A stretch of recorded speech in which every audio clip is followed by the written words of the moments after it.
Thanks so much for having me out tonight, comrades. So like it was said, my name is Emery.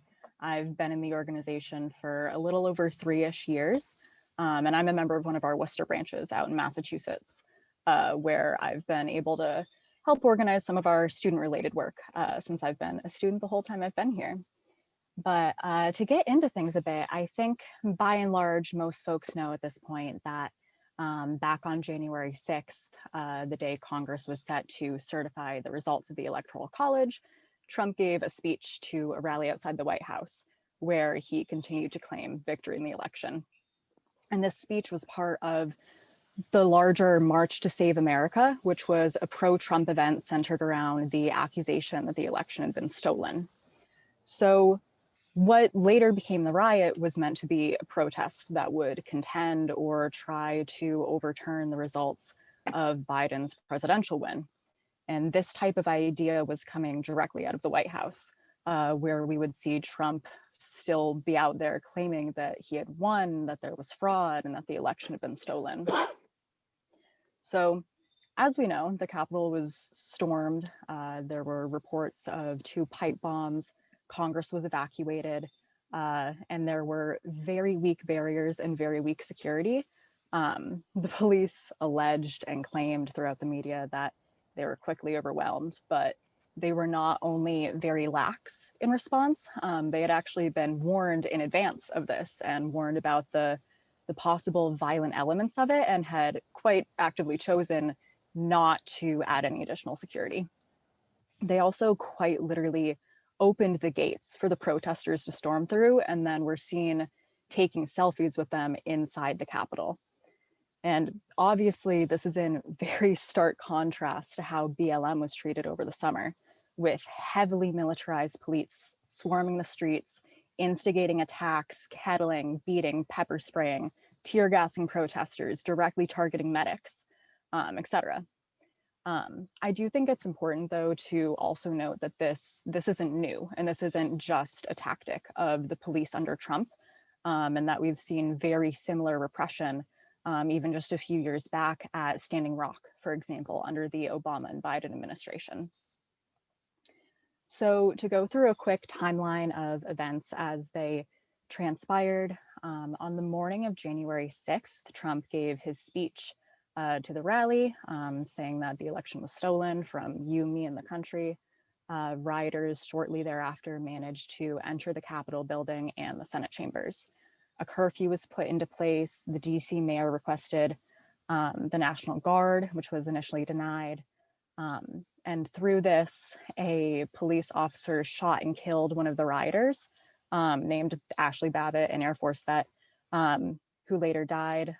3 other protesters also died during the riot from various medical emergencies. There was 1 police officer killed, and then another police officer who committed suicide actually 4 days after the riot.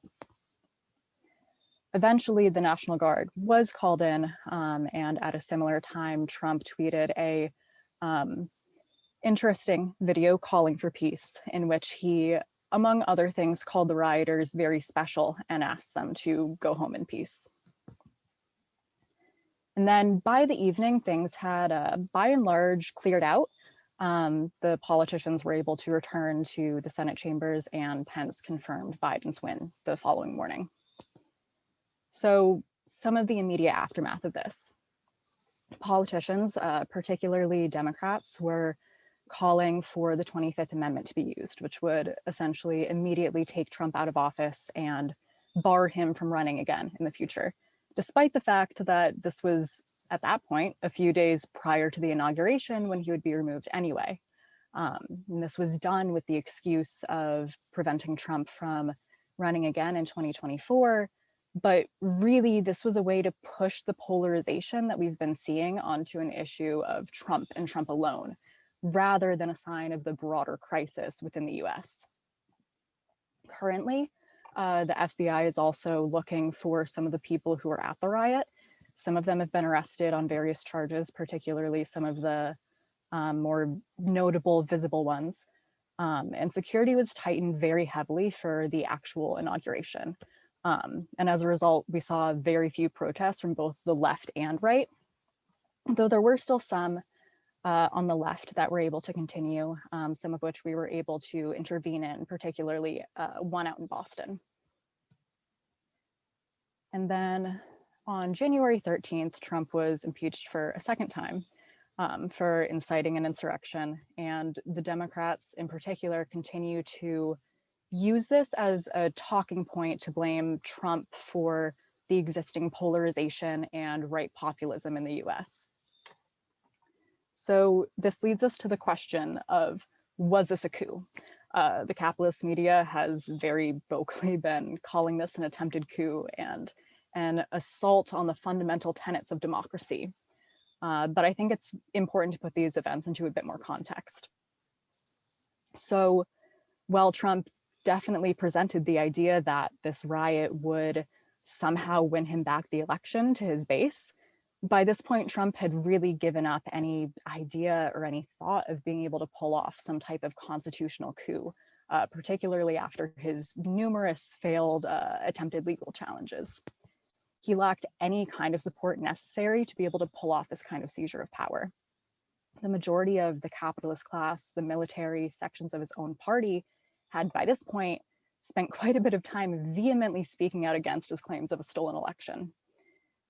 And additionally, Biden's endorsement by multiple current and retired military commanders and his pretty hefty lead over Trump with wealthy donors were very clear signs that the majority of the ruling class was very done with Trump.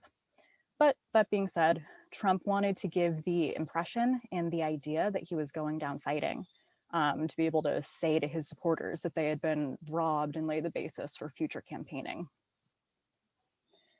So while this was definitely destructive and shocking and shouldn't be glossed over, it also doesn't have the political characteristics of a coup. At the end of the day, this was a riot of right populists. And a lot of the reason for that is the lack of organization. There were lots of different right-wing trends that showed up in individual and small group ways to this, but they all had their own goals and they all had their own motivations. Some of them, yes, were having more designed plans to hold members of Congress hostage, but that doesn't mean that that was the defining mood of the day, and that doesn't in and of itself make a coup. That being said, though, the fact that this wasn't a coup doesn't mean that we can or should ignore it either, particularly when we're in the midst of the triple crises of COVID, the housing crisis, and the economic crisis. And these are things that aren't being met by a single solution from the Republicans or Democrats, giving right populism the space to continue and grow in the future. We also know that at a passing glance, fascism and right populism can be confused because of their ability to overlap in ideas and rhetoric. But we also know that the distinctions between those two forces make very, very major political differences. So again, this isn't to say that right populism isn't a serious threat to the working class, but rather that it needs to be dealt with before it can develop a more serious base. Additionally, I think it's important to put into context who was actually at the riot. So while Trump claimed for weeks to be bringing in millions to this major event, only a few thousand of the most invested and largely the most wealthy actually showed up. It was by and large groups of retired or off-duty police, bosses, CEOs, et cetera, et cetera. Largely a very bourgeois, petty bourgeois event. And this was supposed to be their last-ditch effort to save the election in their eyes. And they were still only able to round up a few thousand people. And I think this really speaks to the actual nature of these groups. They're very loud and they're very visible, but they're relatively small and very unorganized. And in reality are vastly outnumbered by those who are engaging with socialist ideas. In comparison, BLM, which was still very spontaneous, was larger and more organized. They also correctly pointed the finger at the institution of the police and of the state, and in some aspects of capitalism as a whole. So this made them a much more significant threat in the eyes of the capitalist class, and that in large part led to the more significant violence and repression from the police by comparison. So broadly speaking, this protest, riot, what have you, was more of an illustration of the crisis in the US, the decline of US imperialism, and a reflection of division in the US as a whole. So clearly the right and their attacks such as these are something that we have to fight. But we've been shown time and time again that we can't rely on the capitalist state to do this for us. The only thing that can truly fight right populist movements such as this are strong, organized socialist movements, not organizing just on the defensive against the right, but organizing against the forces of austerity and capitalism that have created these crises in the first place. And we've seen a few examples relatively recently of how effective this type of fight can be. Back in 2017, following the violent far-right populist rally in Charlottesville, North Carolina, where counter-protesters were killed, a smaller, much smaller rally was planned in Boston. And in direct response, around 40,000 counter-protesters arrived and very literally chased the right populace out of the city. Going back a bit earlier, the first Women's March in response to Trump's inauguration back in 2016 brought out around 3 million people, not even to mention all of the similar events held in solidarity across the globe. And this degree of resistance at the time led to a genuine question of if Trump was going to be able to hold on to the presidency or not. So, as we know, unfortunately, he was able to hold on to the presidency, and the Boston counter-protest clearly didn't fully beat back the right in one day. In large part, this is due to a lack of organization and leadership in these movements. The multiple overlapping crises in the US have led to what can at times be very explosive energy on the ground. In these and other instances, though, the action can be very spontaneous, which can lead it to fizzle out in the case of the Boston counter-protest, or be co-opted into electoral and identity politics in the case of the Women's March. That being said, though, these are two examples that make it very clear that we do need to have an organized resistance to the right that is consistently ready to fight back, connect broadly to organized labor, and push for further demands from an increase in minimum wage to universal healthcare and much more. This movement requires organization and socialist leadership that can steer the very potent energy that we're seeing on the ground into this direction, rather than waiting for marches to be called by unorganized individuals every now and then, with no way of knowing if it will end up with 40 or 40,000 people. So to get into some of the reactions, the reactions to the DC riot from the capitalists have been largely a push towards Biden's presidency as a force of unity. And as much as the Democrats have allegedly stood against the riot, this has really set the perfect stage for Biden and Harris to push for unity and togetherness. And this is coming from the need to regain imperialist legitimacy and power. Having the presidency and major elements of the state be out of control of the capitalist class, even just for a short period of time, had the capacity to plunge the US into an even deeper crisis and sweep away more of its legitimacy as an imperialist power. And this is a good reason why we're seeing the capitalist media toss around the words fascist and coup to describe Trump and the rioters so much. Because if Trump is viewed as a fascist, they have the space to paint Biden and the Democrats as necessary anti-fascists and their inevitable attacks on the working class as a result of compromises with far-right Republicans. So yeah, Biden and through the state and various companies, including social media companies, have said that they're going to take various actions to curb terrorism, including a possible new anti-terror bill from Biden in response to this. And this is very far from new.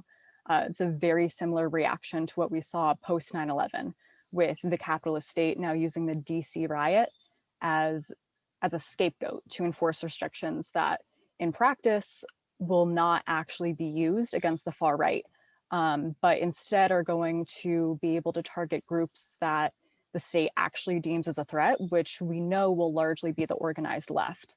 And this is something that we've already started to see a bit of with some crackdowns on various left social media accounts. And then I think it's important to give a bit of context to Biden's history himself in this, since he's being presented as some giant alternative to Trump. So fundamentally, his inauguration is in no way a defeat of Trump or the far right in any capacity. His inauguration represents... If that's what you do, turn around, bitch, I gotta use for you. Besides, you ain't got nothing better to do, and I'm bored.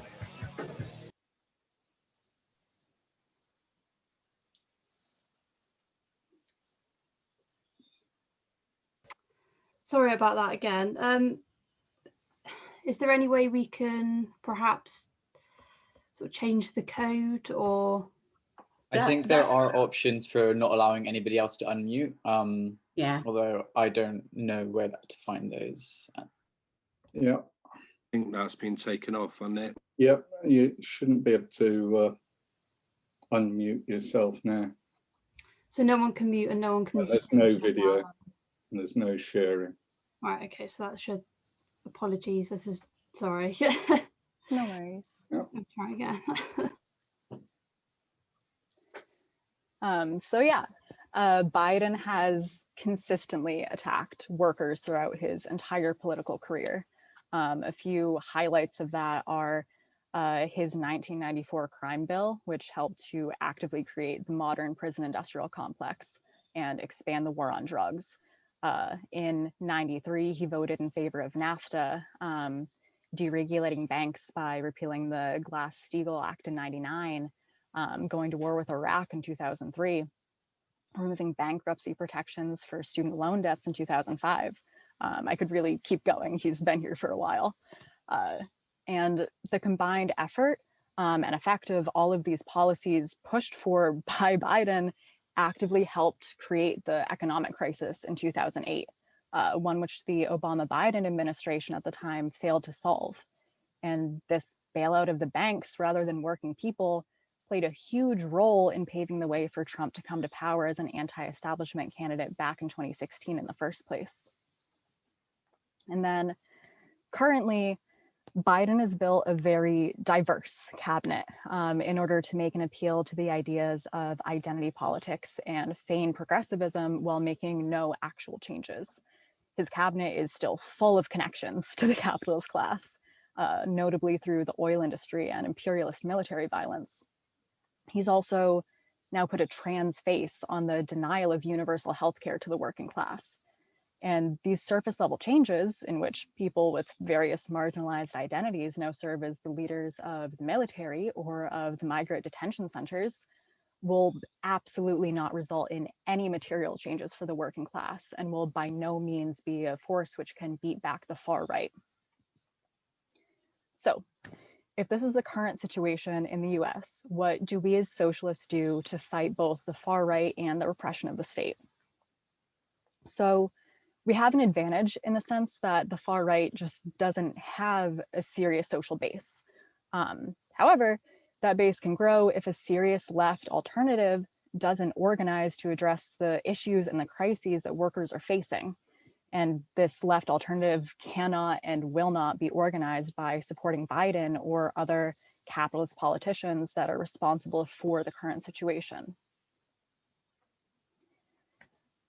We also absolutely need to mobilize and protest against the far right, but we also need to take offensive and organize mass protests to fight for demands like free healthcare for all, government funding and public control over COVID vaccine manufacturing and distribution, a $20 an hour minimum wage, job programs, cancellation of student debt, and many other necessary changes that have been consistently blocked by both the Democrats and Republicans.